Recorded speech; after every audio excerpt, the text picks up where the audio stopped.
Welcome to my channel. How to enable dual-band Wi-Fi on your router, 2.4 GHz and 5 GHz setup guide. 1. Connect to your router. Connect your computer or phone to the router using Wi-Fi or an Ethernet cable.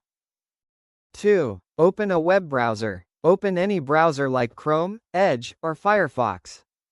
3. Enter the router IP address.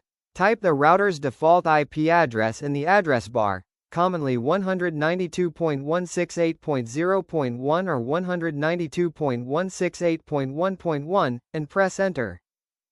4. Log in to the router admin panel.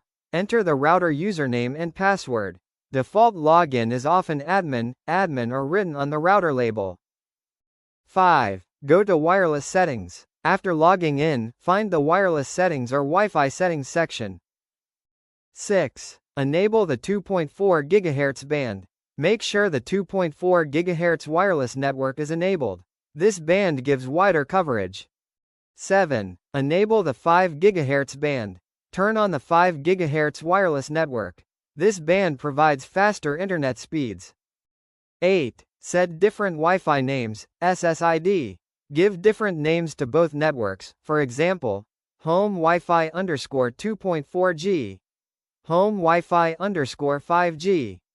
9. Set Wi-Fi passwords. Create strong passwords for both bands and select WPA2 or WPA3 security. 10. Save and restart the router. Click Save, apply and restart the router. Your dual-band Wi-Fi network will now be active. Use 2.4 GHz for long-range and smart devices, and 5 GHz for fast internet on phones, laptops, and streaming devices. Thank you for watching.